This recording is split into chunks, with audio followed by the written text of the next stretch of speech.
Cher Christian Carion, je commence par la fin de ce Oui. que j'ai écrit l'autre jour, car il s'agit de ce que je tenais à dire d'entrée au sujet de votre film, qui, je tiens à le dire, j'aime tous vos films, mais celui-là en particulier m'a ému aux larmes.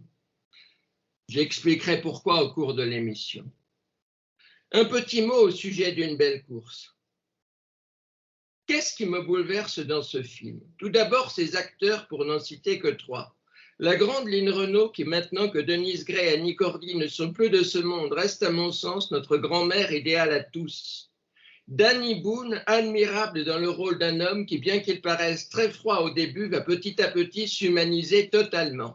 Ces larmes à la fin de votre film Une belle course ont fait jaillir les miennes. Citons aussi la magnifique Alice Isaz, déjà l'une de vos interprètes dans En mai, fais ce qu'il te plaît. Une belle course, tout comme tous vos films. Vous faites partie de mes 6 compagnons de cœur et de route, cher Christian Carion. Tout ce que vous avez créé, tout cela, tous vos films ont contribué à me redonner la foi et l'espoir en la vie et en l'humanité. Il y a dans votre film Une belle course une immense élégance, beaucoup de pudeur et de tact, la beauté des sentiments. Il y a dans Une belle course une immense dignité, une immense humanité. Il y a toutes les valeurs que j'aime et dont je viens d'essayer de dire quelques mots. Votre film a contribué à élever mon esprit vers des cimes et à faire de moi, je pense, tout imbécile que je sois, une meilleure personne. Merci à vous, cher Christian, pour cette foi renouvelée que vous ne cessez de me donner en l'humanité vraie. Et merci pour votre fidélité à mes interviews, que d'ailleurs j'ai beaucoup de mal à m'expliquer parce que je trouve que je ne le mérite pas. Et pardonnez-moi pour ces mots, mais c'est ma façon de me mettre debout pour applaudir votre film à tout rompre. J'ajouterai que je suis un Parisien pur de cœur et d'âme, que j'aime ma ville passionnément et qu'Une belle course est aussi un magnifique regard posé sur ma ville, Paris. Alors, cher Christian, tout d'abord, quelle est la place de ce film qui est votre 7e dans votre œuvre? Pour vous. C'est la place du 7e. Il est arrivé en gros par la poste, puisqu'il y avait c'était un scénario au départ qui était déjà écrit, qui me plaisait déjà beaucoup et que j'ai eu envie de reprendre et de réécrire un peu à ma main. Mais il y avait déjà cette histoire pleine d'humanité, comme vous dites, et c'est ça qui m'a touché. Donc voilà, après, moi, vous savez, je vous l'ai déjà dit, je ne me retourne pas, donc je n'ai pas de recul sur ce qui arrive ou la place que prennent les films les uns par rapport aux autres. Voilà, et je pense qu'il est arrivé au bon moment pour moi, pour Lynn Renault, et également pour Danny. Donc il y avait un petit alignement des planètes là qui était bien. Il devait se tourner en 2020, mais le premier confinement a cassé la dynamique. On a attendu donc un an. Et attendre un an avec une personne qui avait 92 ans, c'était pas. Il y avait beaucoup de risques à faire ça. Mais on a été patient, elle a été patiente et elle s'est accrochée au sens où c'était son objectif, quoi, de faire ce film-là. Et je trouve que elle a quelque chose de particulier parce que c'est comme un rendez-vous. Elle avait rendez-vous avec ce film. Donc elle s'y est préparée, on a tout fait, nous, pour la mettre dans des bonnes conditions, pour qu'elle prenne plaisir à jouer. Et je pense qu'on a plutôt réussi notre coup et elle a pris plaisir à jouer. Et donc elle est très naturelle. Je ne sais plus qui est Madeleine Keller de Lynn Renault, en fait, dans ce film. Et parce qu'elle s'est sentie tellement bien que elle s'est laissée déborder par ses propres sentiments, mais aussi sa propre histoire. Donc j'aime bien que tout ça se mélange. Et il en est de même pour Dany. Dany, on avait travaillé ensemble il y a 15 ans pour Joyeux Noël. Et je me souviens très bien, je lui avais dit à l'époque qu'il était une sorte de Bourvil un acteur capable de passer du registre comique au registre dramatique. Il avait du mal avec ça à l'époque, parce qu'il avait très envie de faire ses comédies, et il les a faites. Mais les ayant faites aujourd'hui, 15 ans après, il avait envie aussi de faire autre chose. Et ce film-là a été le bon film pour lui, parce que d'abord on se connaissait lui et moi très bien. On connaissait encore mieux Lynn Renaud, et ce que raconte le film le touchait terriblement. Donc voilà. Moi je pense toujours qu'un bon film, c'est d'abord les bonnes rencontres au bon moment. Donc tout ça a été réuni au départ, et ensuite, après c'est comment ça se passe au tournage, etc.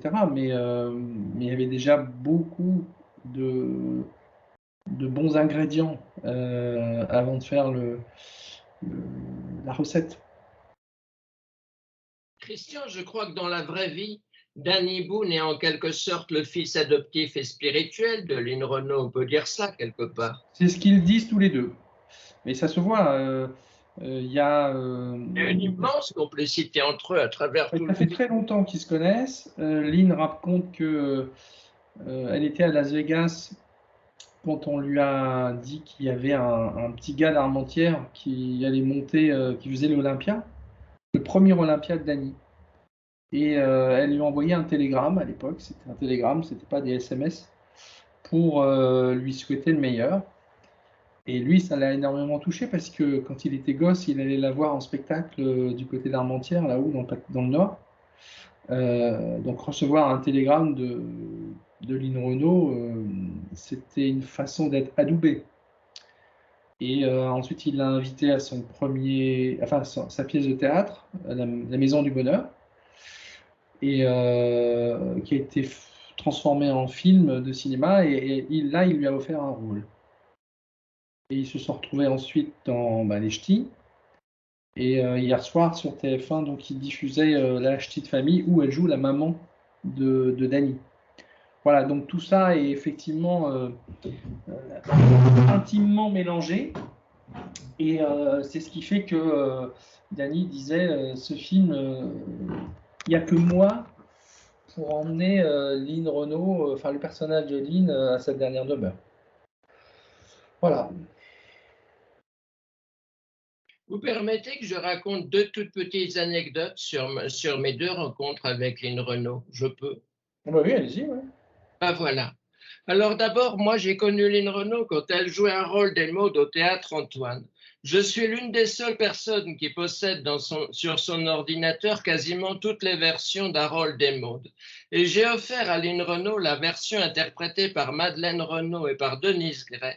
Elle était ravie, on est tombé dans les bras l'un de l'autre. Elle a dédicacé un programme pour ma maman en lui écrivant « Pardonnez-moi de la citer, j'ai un peu honte parce que je ne suis pas prétentieux, mais j'ai l'air comme ça. » Elle a écrit pour ma mère, « Marie-Pierre, votre fils est une personne magnifique, si vous me le permettez. » Voilà. Et ça m'a ému aux larmes. Première rencontre. Deuxième rencontre, 3 jours après la mort de mon père, Lynn Renaud jouait en banlieue dans Harold Desmaudes. J'allais très mal. J'avais perdu non seulement mon père, mais une personne que je considérais comme ma deuxième maman. Je suis allé voir Lynn Renaud et elle a vu que je pleurais. Elle m'a dit, « Monsieur, qu'est-ce qui se passe ?» Je lui ai dit, « Je viens de perdre mon père et ma deuxième maman. » Et elle m'a serré contre son cœur. Je tiens à dire que Lynn Renaud vient d'être fait Grand Croix de la Légion d'honneur et à mon sens, elle le mérite. C'est une grande dame, une très grande dame. Nous sommes d'accord. Christian, bon, pour parler de la production, j'ai lu dans Paris Match, permettez-moi de citer mes sources, il y a 4 pages magnifiques avec de très belles photos sur votre film dans le numéro de cette semaine, que Danny Boone était le coproducteur du film. Est-ce que c'est vrai? Non. En fait, ce projet circulait depuis un petit moment avant qu'on ne me le propose. Et il avait lu une version antérieure, donc, qui ne lui avait pas plu, Enfin, il aimait l'histoire, mais il trouvait que c'était pas abouti. Et donc, il avait dit non. Puis, il n'y avait pas de réalisateur attaché. Donc, moi, quand je récupère le dossier, on m'explique que Danny a déjà dit non. Bon. Et moi, je l'appelle parce que je sais qu'il aime coproduire des films qui lui plaisent. Et il avait notamment beaucoup aidé un film qui s'appelle Un Triomphe avec Calmerade, qui est un film que j'aime beaucoup. Et donc voilà, et je l'appelle, je lui dis, écoute Dany, bon, je sais que tu n'aimes pas le projet, mais est-ce que tu serais intéressé pour être coproducteur? Et je lui dis, je veux le réaliser, j'ai réécrit le scénario. Il m'a dit, bah, envoie-moi le scénario, je suis un peu bousculé en ce moment, mais envoie-moi. Et il me rappelle et il me dit, mais attends, c'est pas du tout la version que moi j'ai lue. Tu as changé beaucoup de choses et ça me plaît bien mieux comme ça. Donc coproduire, on verra, mais je veux jouer, je veux être le chauffeur. Bon, ce qui n'était pas, puisqu'on m'avait dit non, il n'était pas dans le casting en fait. Et donc évidemment l'arrivée de Danny Boone a changé beaucoup de choses. Mais il n'est pas officiellement coproducteur comme peut l'être Pathé par exemple, qui lui est coproducteur du film avec nous. Mais Danny amène plus que ça. Il amène d'abord il permet au film de se faire d'une part, et deuxièmement maintenant que le film est fait, c'est évident que on peut toujours imaginer d'autres acteurs. Danny n'est pas le seul à avoir du talent, Dieu soit loué. Mais c'est pas un problème, c'est pas une histoire de talent. C'est vraiment une histoire de proximité avec Lynn Renault. C'est leur histoire à eux deux qui s'invite en fait dans le film. Et cette histoire-là, il n'y a que Danny et Lynn qui l'ont. Tout autre acteur aurait dû quelque part fabriquer un peu quelque chose, ce que ne fait absolument pas Danny. Danny, il m'a dit, moi, c'était très simple pour moi de me glisser dans ce personnage. Et il avait envie, je le redis, d'explorer sa sensibilité émotionnelle. Donc, on a tourné dans l'ordre, hein, quasiment, pratiquement, et je tenais à ce qu'on finisse par les scènes à l'EHPAD.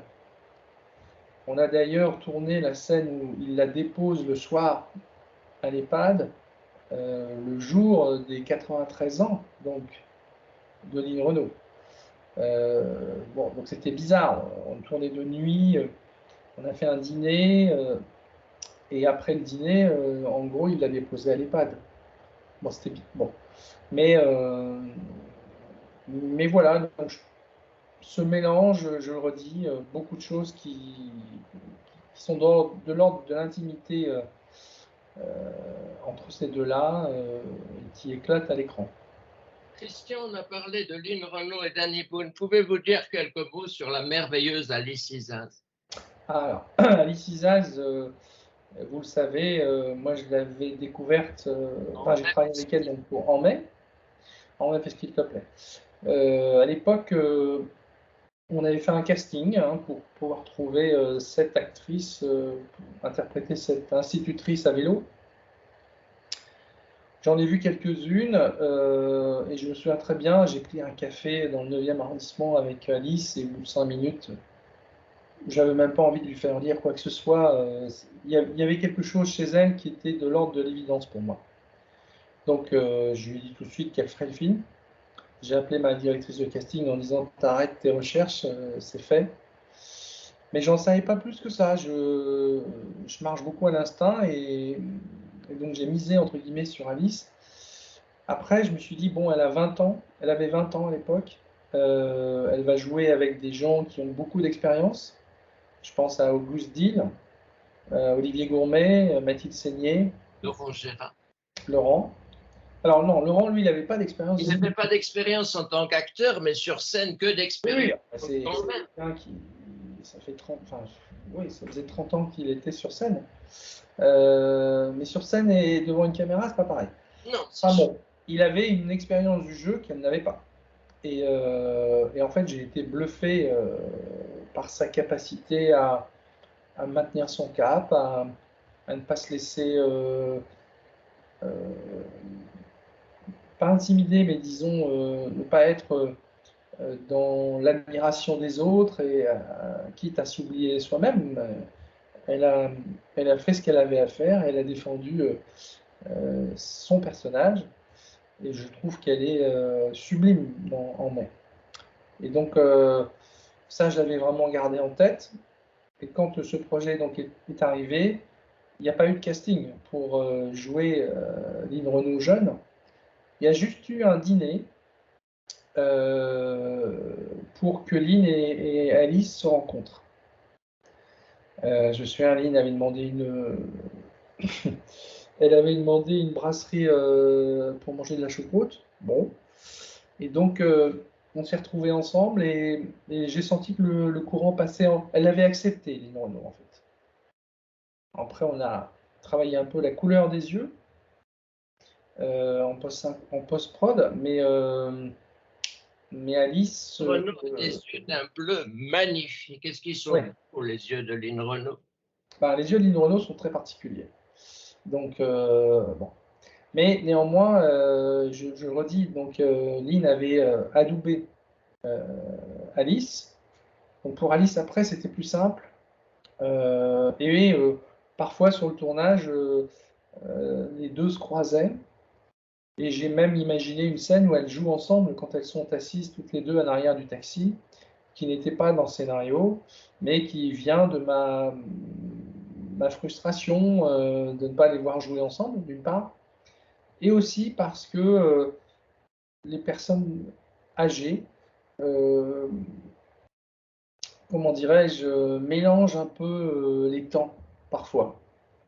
Il y a des choses du passé qui reviennent à la surface du présent pour elles. Et que ce personnage du passé vienne jouer dans le présent à l'intérieur du taxi, pour moi, ça fait sens par rapport à ça. Voilà, et puis j'ai adoré comment elles ont joué toutes les deux. Donc, non, vraiment, Alice porte toute la partie flashback avec Jérémy Lahert, mais c'est Alice qui tient les clés de la maison là, à ce moment-là.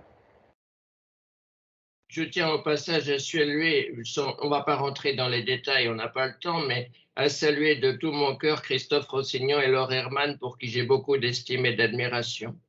Et qui d'ailleurs, Christophe Rossignon est épatant dans le film, tout comme vous, parce que vous deux, vous jouez un rôle important chacun. Alors, oui, il a un rôle très important, c'est le juge. Et ça fait longtemps que Christophe fait des caméos, enfin des apparitions dans les films qu'il peut produire et tout ça. Là, c'est pas un film qu'il produit, mais moi, je voulais l'emmener plus loin et lui faire vraiment jouer un rôle. C'est une journée quoi, hein, de tournage. Donc là, c'est plus important. Et il y a du texte, il faut tenir le rang. Pardon. À vos souhaits. Et j'ai trouvé qu'il s'en sortait super bien. Donc, j'aimerais l'idée qu'il n'en reste pas là. Je suis désolé de vous poser cette question, mais je ne veux pas le faire moi-même. J'aime beaucoup mieux que ce soit vous qui le fassiez. Est-ce que vous pouvez en quelques mots raconter l'histoire du film sans la spoiler? Une belle course, c'est l'histoire d'une dame d'un certain âge qui, n'ayant plus de famille et vivant seule dans une maison à étage sur le bord de la Marne, ne peut plus rester chez elle. Les médecins lui ont expliqué qu'il fallait se rendre dans un établissement plus accueillant pour les gens de son âge. En gros, c'est un EHPAD. Et donc, elle quitte sa maison, elle fait appel à un taxi parce que l'EHPAD est situé à l'autre bout de Paris, à l'ouest. C'est Danny qui vient la chercher et la compagnie de taxi l'envoie lui parce qu'il a des problèmes d'argent et que ça va être une belle course. Une belle course est une longue course, une course qui coûte. D'autant plus qu'elle lui dit, vous savez, je ne suis pas très pressé d'arriver à destination. et je vais vous demander de passer dans Paris par des endroits qui ont compté dans ma vie. Je veux les revoir une dernière fois. Bon, lui, il dit, tant que le compteur tourne, moi, j'ai pas de souci avec ça. Et il se laisse en fait emporter dans un cheminement dans Paris qui en fait est un cheminement dans le passé, puisque nous voyons ce qui s'est passé aux endroits où elle demande à passer, à s'arrêter. Et au fur et à mesure, le public, comme le chauffeur de taxi, découvre le passé de Madeleine Keller. Et c'est un passé singulier. Et il se crée un lien entre les deux qui fait que quand ils arrivent au bout, ben, ça n'est plus la même personne qu'il a pu prendre en charge au début. Donc c'est cette amitié, toutes ces informations concernant le passé de Madeleine qui sont le cœur du film. Christian, Nietzsche disait une phrase qui m'interpelle beaucoup et je voulais savoir ce que vous en pensez. Je trouve personnellement que le point commun, entre autres, ce n'est pas le seul point commun, il y aura beaucoup à dire sur les points communs qu'il y a dans tous vos films, il y en a beaucoup et il y aura de quoi faire une émission entière là-dessus, ce n'est pas le sujet. Christian, il y a dans tous vos films une immense humanité et on sent que vous tenez à cette humanité. Vous êtes un être humain au sens fort du terme, excusez-moi de vous le dire. Mais je le dis parce que je respecte ça infiniment et sous votre respect, moi aussi, je suis un être humain, c'est un point commun très fort que nous avons, vous et moi. Nietzsche disait humain, trop humain. Peut-on être trop humain? Non, non, moi j'assume l'humanisme, j'assume, ben, dans l'humain il y a aussi une part d'erreur, une part de comment dirais-je, il y a des failles, c'est ça justement l'humanité, enfin l'humanisme, c'est de croire que ces failles, ben, faut les accepter. Euh, il faut peut-être chercher à les améliorer, en tout cas en avoir conscience pour, euh, pour savoir qui on est, mais trop humain, pour moi, je ne sais pas ce que ça veut dire. Le problème, c'est que on est au contraire dans le pas assez humain. Le jour où on sera dans le trop humain, wow, c'est qu'on aura fait un sacré pas en avant, quelque part. Mais non, on n'est pas, on est dans le pas assez. Et c'est ce dont les gens souffrent, en fait, je crois. Donc, bon, non, non, non, moi, comment dirais-je, une vie qui soit totalement organisée par de l'intelligence artificielle, etc., c'est pas mon rêve. Euh, J'aime bien le côté, oui, humain et donc avec sa part de défaut. Voilà. Christian, les critiques de cinéma professionnels, les cahiers du cinéma, Positif, Le Masque et la Plume, ont beaucoup d'admiration pour des cinéastes comme le cinéaste qui est devenu après le début des années 70 et surtout dans les années 80, Jean-Luc Godard, Marguerite Duras, Alain Robbe-Grillet. Pour moi, personnellement, allez, je m'excuse, je parle encore de mon opinion, je ne devrais pas, mais je le fais quand même. Le vrai sens du cinéma, c'est de toucher tout le monde, le grand public, les enfants, les personnes âgées, tout le monde. C'est ce que vous faites dans vos films. Mes cinéastes préférés français, allez, je vous les cite, Yves Robert, Henri Verneuil, vous, Jean-Yann, Claude Lelouch, des cinéastes comme ça. Donc, Christian, il y a une question que je me suis souvent posée, allez, je la pose. Est-ce que pour vous, les critiques professionnelles de cinéma, parlons du Masque et la Plume, ont raison de ne jurer que par le cinéma intellectuel? Et est-ce que vous comprenez que moi, le cinéma tout public, populaire, excusez-moi de l'expression, comme le vôtre, me touche?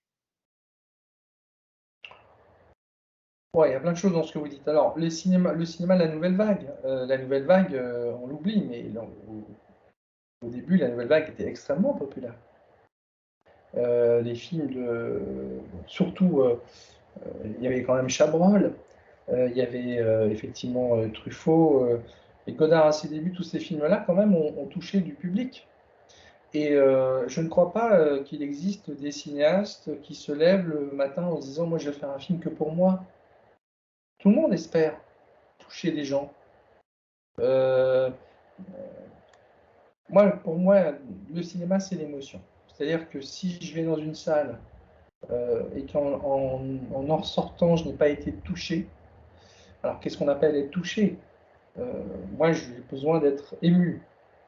Ému, ça veut dire avoir peur. C'est ressentir une émotion, qui peut être la peur, le rire, ou le chagrin, mais qu'il se passe quelque chose. Or, c'est compliqué. C'est quelque chose qui n'est pas si simple à faire. Et quand ça arrive, ben,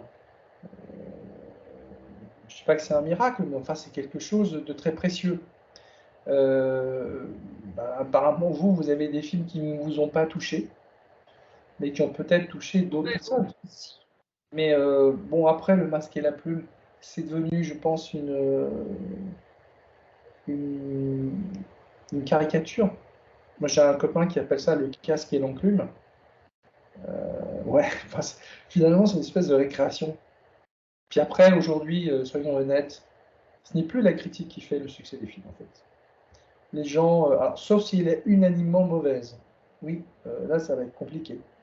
Mais la plupart du temps, c'est mitigé. Donc, il y a des gens qui aiment, des gens qui n'aiment pas. On ne peut pas plaire à tout le monde.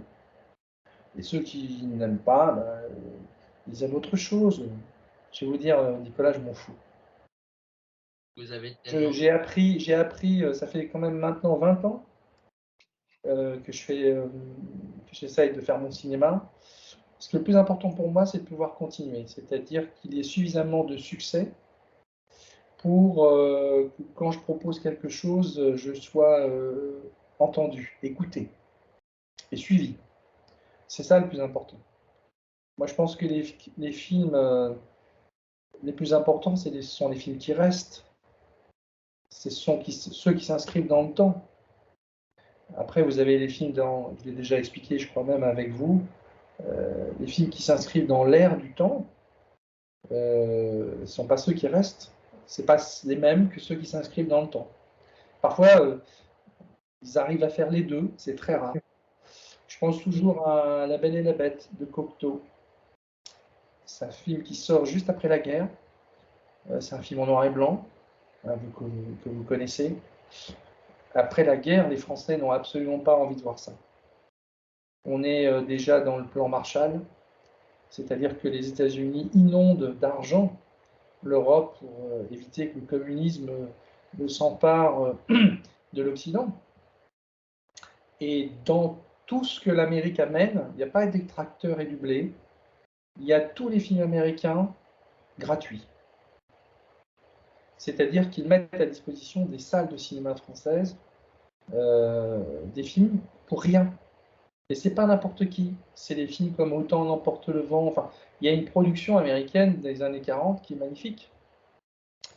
Donc le public français va se ruer sur ces films-là et va globalement bouder le film de Cocteau en noir et blanc, d'une vieille histoire. Mais aujourd'hui, quel était le film numéro 1 au box-office en 46-47 C'était pas La Belle et la Bête, mais ce dont on se souvient, c'est La Belle et la Bête. Et les films du succès de l'époque ont été oubliés. Et même la critique a été dure avec Cocteau à l'époque. Tout ça, c'est du papier. Tout ça, c'est l'écume des jours. Ce qui reste, c'est des films qui valaient la peine, quelque part. Donc moi, j'espère que Une belle course, on le reverra dans 20 ans. Je peux parler? Oui.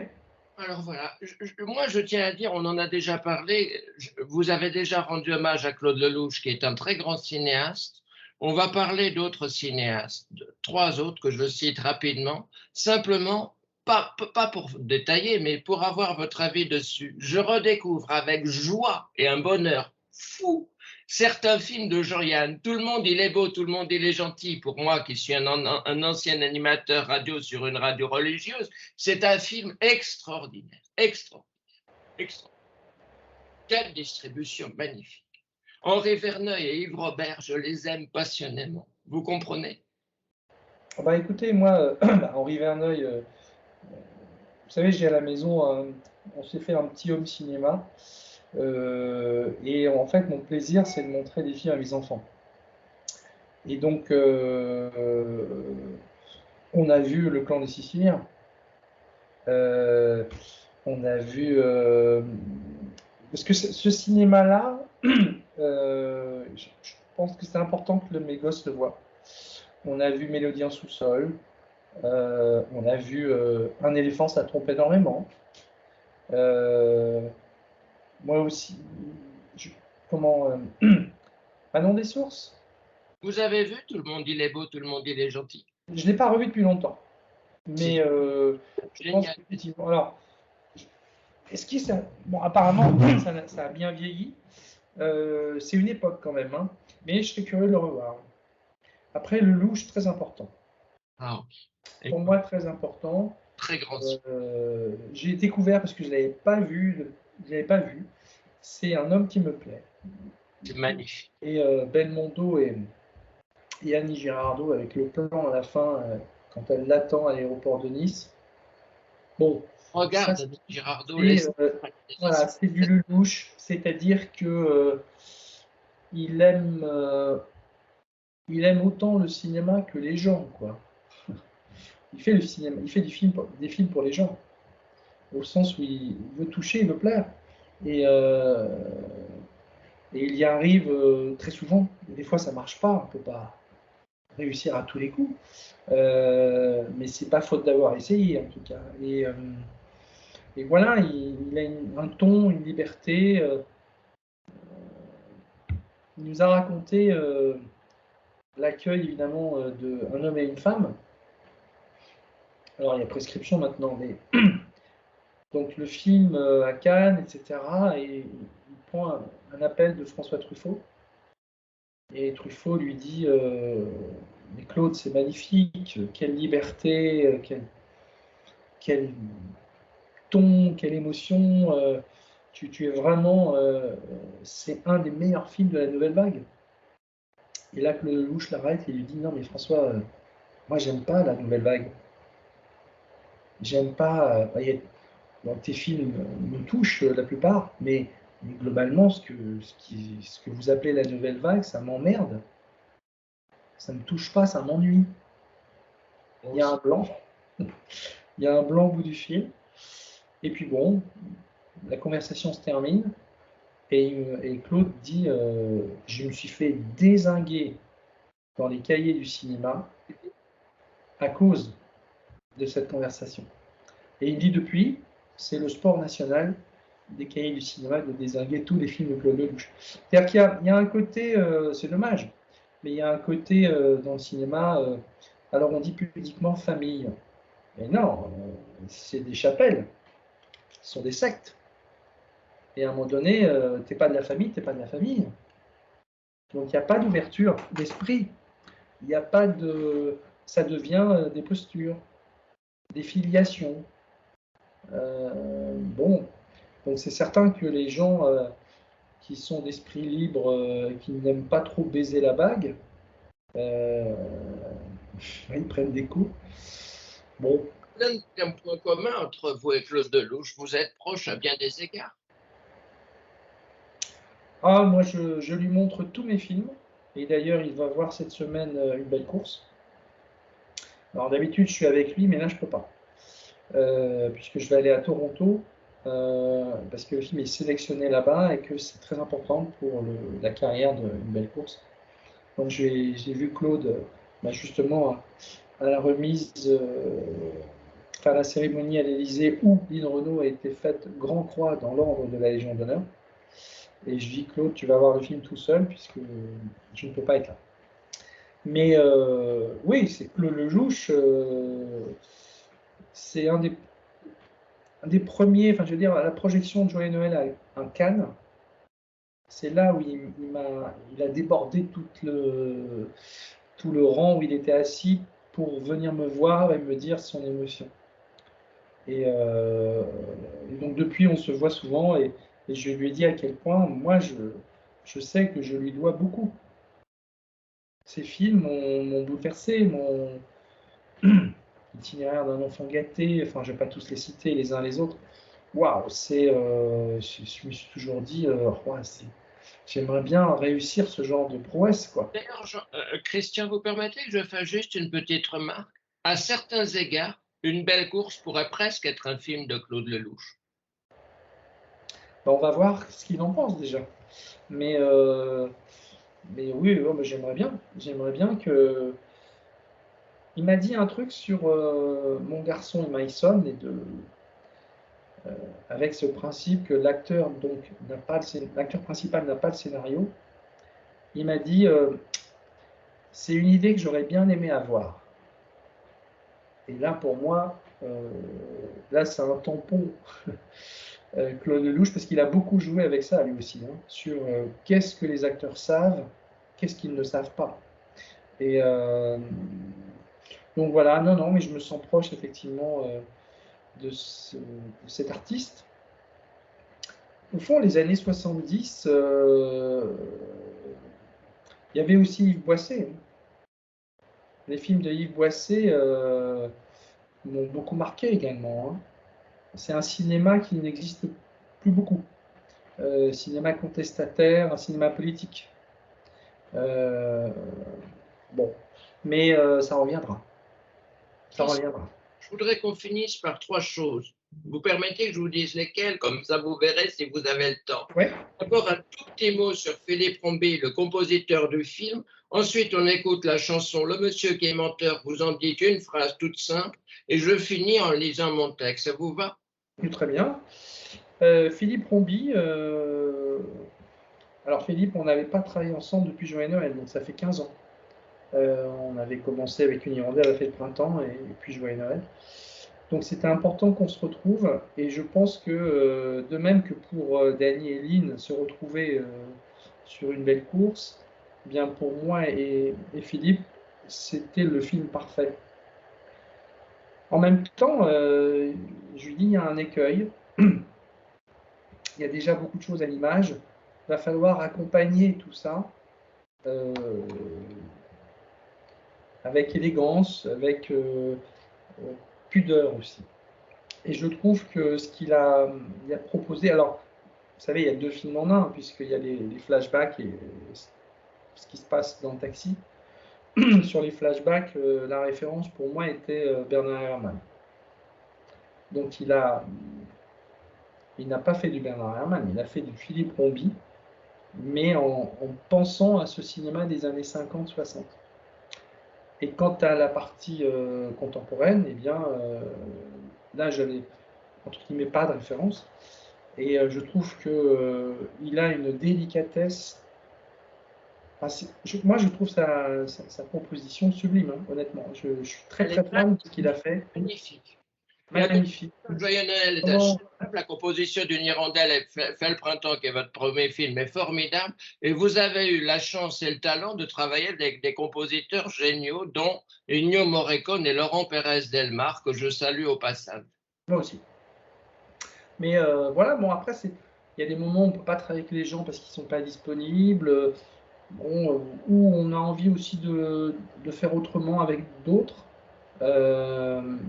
Mais Philippe, là, je pense que c'était bien qu'il soit là et je lui dois vraiment beaucoup quant à l'émotion aussi qui se dégage du film parce que la musique y contribue beaucoup.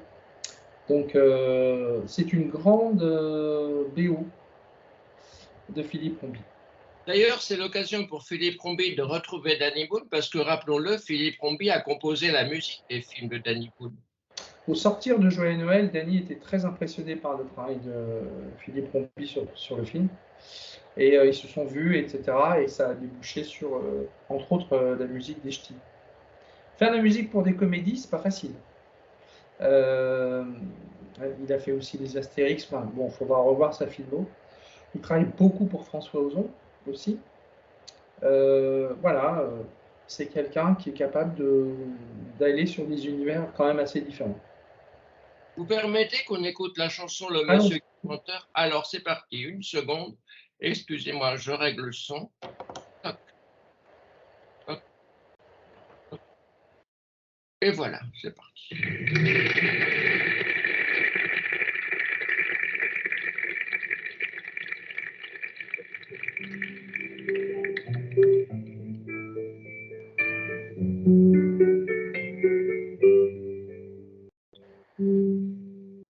Et même si le vent soufflait dans son lit, emportant les tuiles avec lui, il dirait qu'il est de la pluie. Il vous dirait que tout va bien quand même si tous les gens qu'il aime le trahissaient la même nuit. Ce vieil apôtre à la figure païenne, son credo c'est la vie. Le monsieur qui est menteur, les enfants viennent pour l'écouter. Dans sa voix, il y a des fleurs que le froid de l'hiver a gelées. Le monsieur qui dit pas ce qu'il pense a sûrement ses raisons. Même si la guerre et ses soleils de sang éclaboussaient ce soleil blanc qu'il fournissait pour les enfants. Même si la mort géante à petits pas marchait sur le fil de sa voix, il dirait qu'elle n'existe pas. Dans le dernier frisson de son haleine, il bénirait la vie.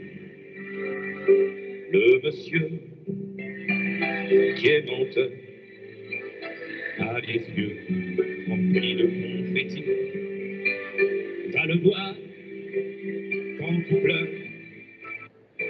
Tu riras en sortant de chez lui.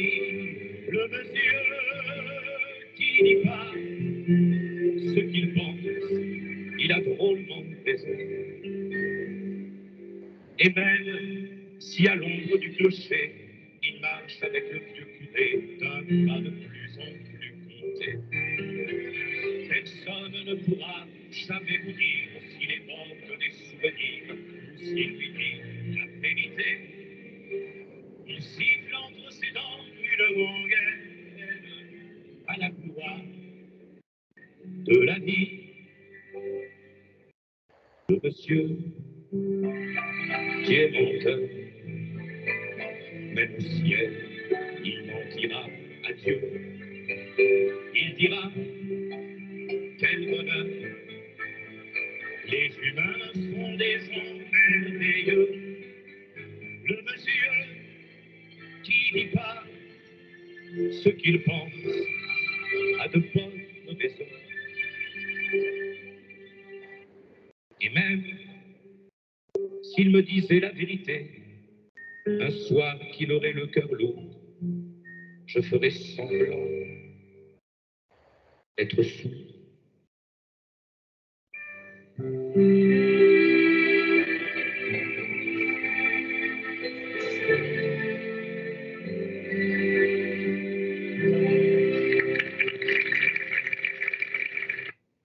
Alors Christian, un tout petit mot sur cette chanson. C'est une chanson de mon ami Serge Lama qu'il n'a interprétée qu'une seule fois en 1985 dans un grand échiquier de Jacques Chancel qui n'a jamais été enregistré sur vinyle ni sur CD, qui moi personnellement m'émeut aux larmes et dont Serge Lama m'a fait cadeau en me disant qu'il m'autorisait seulement à moi de la diffuser.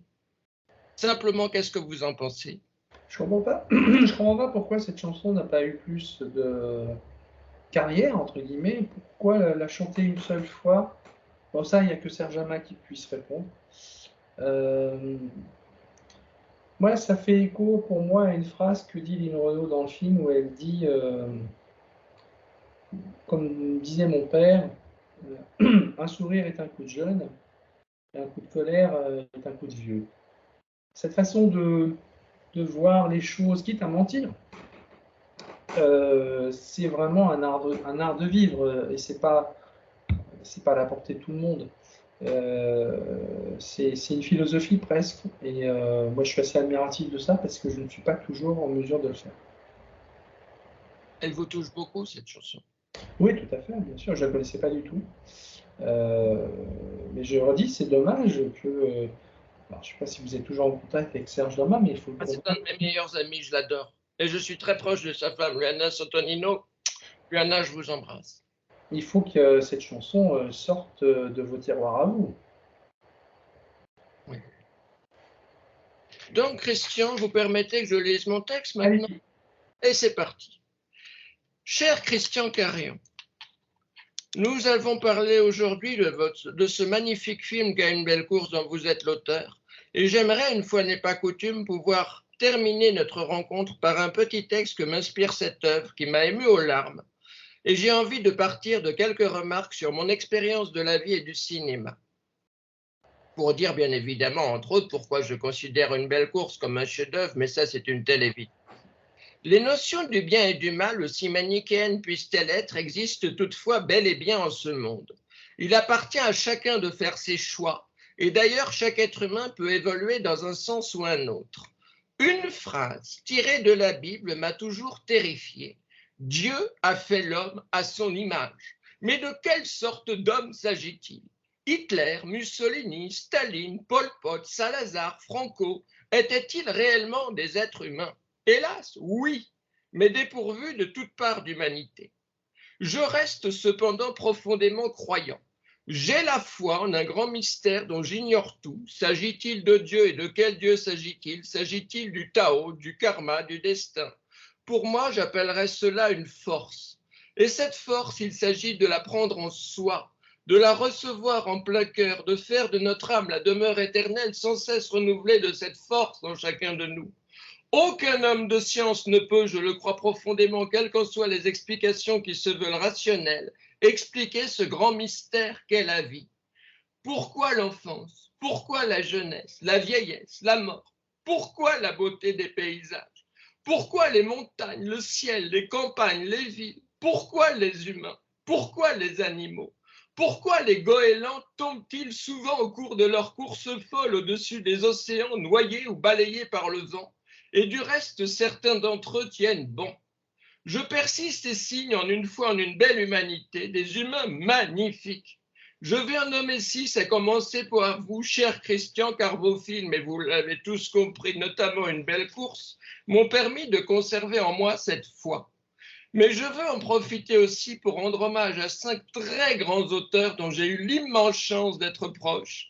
L'écrivain prix Nobel de littérature, qui est le dernier grand écrivain de langue yiddish, Isaac Bashevis Singer, cet immense compositeur qu'est Ennio Morricone, le si remarquablement brillant scénariste qu'était Jean-Claude Carrière, cet exquis cinéaste, ce formidable Pierre Étex, et enfin celui que je considère comme l'un des plus grands auteurs et interprètes de chansons à texte qui est Serge Lama. Les paroles de ces chansons vont tout comme vos films dans le sens de cette beauté dont nous avons parlé. Et nous avons donc écouté cette chanson qui n'a donc été interprétée qu'une seule fois à la télévision en 1985, Le Monsieur qui est menteur. L'ensemble de l'œuvre de vous 6, que j'ai la chance d'avoir connu et de connaître, et dont, cher Christian Carion, vous êtes l'un des membres éminents, a su me permettre de conserver en moi cette foi en la vie et en l'humanité inaltérable, innéante en moi. Merci à vous 6 d'avoir su donner à ma vie cette foi dans la beauté, dans la pureté, dans la dignité et dans la noblesse de cette humanité que j'en ai la certitude, rien au monde ne détruira jamais. Tous vos films, cher Christian Carion, et votre personnalité même vont dans le sens de ces valeurs qui sont devenues les miennes à moi aussi, et que je n'ai jamais cessé de vouloir à mon tour transmettre et partager au cours et au cœur de mes émissions.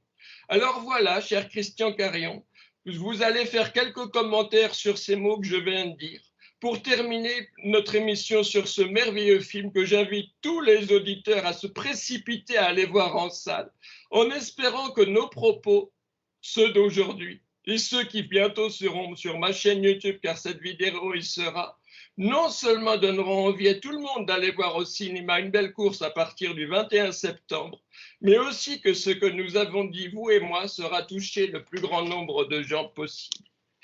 Je vous laisse conclure, Christian. Bah, écoutez, Nicolas, moi je suis toujours très touché par l'estime dans laquelle vous portez ce que je fais. Vous savez, nous, on fait des films, c'est des choses finalement terriblement solitaires. Ensuite, on est face aux gens, face aux... Là, je fais des avant-premières, et donc je vois le public. Et moi, j'aime ça, parce que je fais des films pour les gens, donc j'ai besoin de les voir. Et quand je reviens dans les salles, après la projection d'une belle course, quand le générique, le déroulant se termine, ça se rallume, et en fait, il n'y a pas de question. Les gens sont dans une profonde émotion. Je les vois gérer plus ou moins leur Kleenex. Et finalement, j'ai l'impression de déranger quand j'arrive parce qu'ils sont dans le truc, quoi. Ils ont fait le voyage. Et donc, je leur parle doucement, je leur raconte des choses sur le tournage. Petit à petit, les gens reviennent. Mais j'ai pas vraiment de questions. J'ai beaucoup d'émotions. J'ai des gens qui me remercient, comme vous, et ça me touche, évidemment. Mais je m'aperçois qu'au fond, voilà, c'est le film qui a pris la parole. Et c'est très bien ainsi. Nous, on fait des films pour que les gens les vivent, les traversent, ou c'est l'inverse, c'est peut-être les films qui traversent les gens. Après, le reste, c'est de l'intimité de chacun. Et moi, j'ai plus ma place à ce moment-là. J'ai fait ce que j'avais à faire, j'ai dit ce que j'avais à dire, j'ai fait passer ce que j'avais envie de faire passer. Et après, finalement, il faut laisser faire les choses. Et donc, je redis, ça me touche énormément tout ce que vous me dites, mais moi, je suis quelqu'un d'un peu pudique et je mettrai toujours en avant les films et c'est au film de s'exprimer. Parce que si s'ils sont réussis, ben, ils ont, eux, des choses à dire, au fond, plus que moi-même. Voilà. Là, je suis très content d'avoir fait cette interview avec vous. Je vous l'ai toujours dit, elle est à vous. Utilisez-la, faites-la circuler comme bon vous semble. Et puis, vous êtes un passeur. Une toute dernière question, cher Christian. Est-ce que vous seriez heureux si toutes nos interviews me permettent de reprendre un peu confiance en moi? Moi, je pense qu'il ne faut jamais désespérer de quoi que ce soit. Vous avez votre regard, votre façon de poser vos questions et c'est précieux. Donc, je crois à ça. Peu importe finalement, enfin, peu importe. Aujourd'hui, on a des moyens d'expression beaucoup plus élargis. Ça aussi, c'était un gros changement par rapport aux années 60-70 où finalement la critique était confisquée quelque part par quelques sources et on ne pouvait pas en sortir. Aujourd'hui, il y a à boire et à manger, hein, mais avec les réseaux sociaux, finalement, bon, quelque part, tout le monde a la parole. Il y a des belles paroles, il y a des paroles qui n'ont aucun intérêt, mais il y avait aussi des critiques qui n'avaient aucun intérêt. Voilà, c'est le reflet de notre époque, etc. Et je ne vois pas en quoi votre parole n'est pas aussi précieuse et importante que beaucoup d'autres. Donc, continuez à faire ce que vous avez envie de faire. Emparez-vous des réseaux d'aujourd'hui pour faire porter votre voix et elle sera écoutée, vous verrez. Merci mille fois, cher Christian. À très bientôt. Très bon voyage à Toronto. Merci beaucoup. Je tiens à dire que le 20 septembre, il y a une avant-première d'une belle course au cinéma des cinéastes et que, cher Christian, j'y serai. Eh ben, avec grand bonheur. Au revoir, Christian. Bonne journée à vous. Au revoir.